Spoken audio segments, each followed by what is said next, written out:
Omoni Oboli outdid herself in love in every word.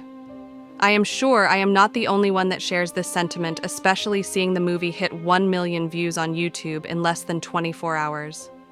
Omoni's choice of Uzor was well spot on, as he succinctly represented that pride of an Igbo man who knows what he wants and didn't mince word in going for it. Our people say that when you speak to someone in the language he understands, he will hear you, but when you speak to him in his own language, it will go into his heart. The people whom this movie spoke to need not argue whether a man could display such affluence for a woman, and the answer is yes.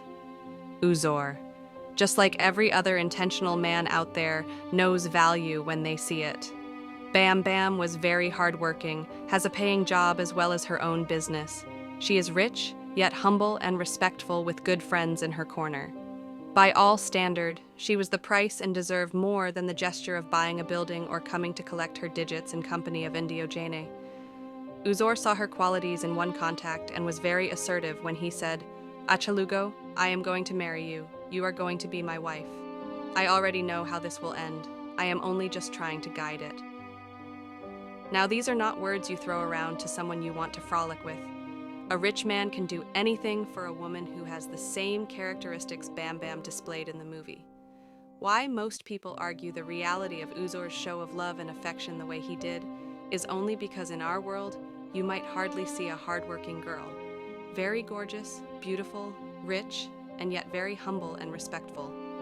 The emphasis should not be on the fact that he bought a building just to show a girl he likes her, but on the length a man can go for a woman he needs in his life, which can still be little things.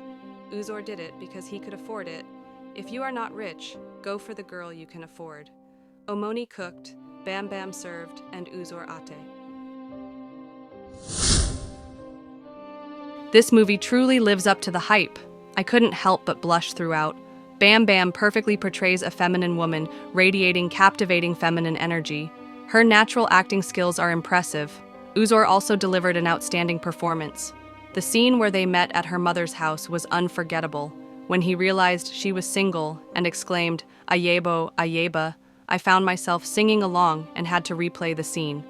What struck me most was how Uzor's character showed love and care beyond material gifts. He stood up for her against her lying boss, empowering her to find her voice. His introduction of himself as her husband to others was a sweet touch, showcasing his commitment. A poignant scene that resonated with me was when Bambam's character shared her feelings about never experiencing love like this before. It was clear she had been hurt in past relationships, making Uzor's character's love and devotion all the more meaningful. The movie reinforced the idea that true love still exists. A man who genuinely loves you will be intentional about showing it. Uzor's character exemplified this. Everyone deserves the best. The movie's portrayal of love, relationships, and personal growth is authentic, relatable, and inspiring.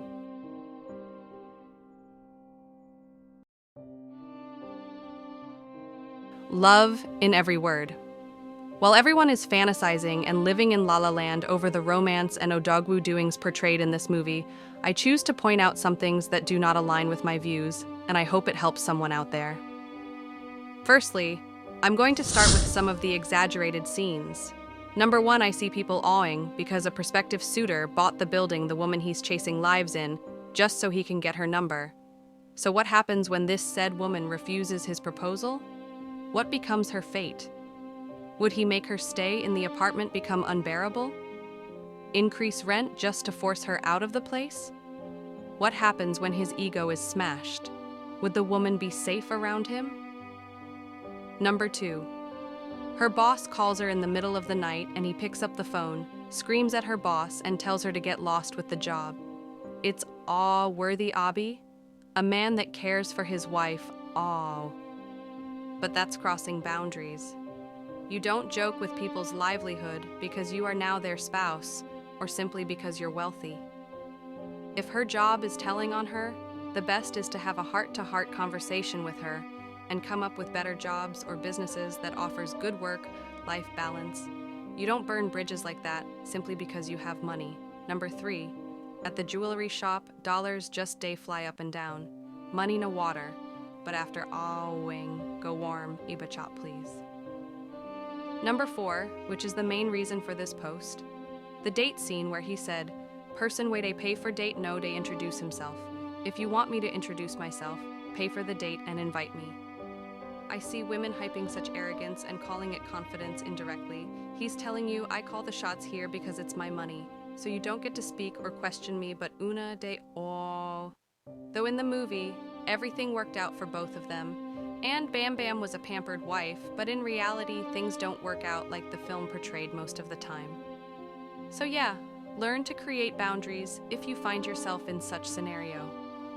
Overall, it's a good movie for those who love to live in La La Land.